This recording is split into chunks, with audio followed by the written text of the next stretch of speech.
চলচ্চিত্র অভিনেত্রী নুসরাত ফারিয়াকে রাজধানীর হযরত শাহজালাল আন্তর্জাতিক বিমানবন্দর থেকে আটক করেছে পুলিশ। ভাটারা থানার পরিদর্শক সুজন হক দ্য ডেইলি স্টারকে বিষয়টি নিশ্চিত করেছেন।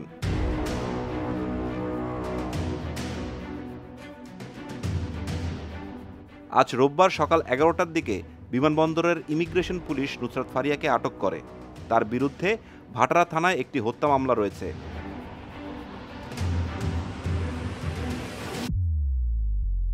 জুলাই হত্যাকাণ্ডের অভিযোগে নুসরাত ফারিয়া সহ ১৭ জন অভিনেতার বিরুদ্ধে রাজধানীর ভাটারা থানায় গত ২৯ এপ্রিল মামলা দায়ের করা হয়। পুলিশ জানিয়েছে এই মামলায় নুসরাতকে গ্রেপ্তার দেখানো হবে।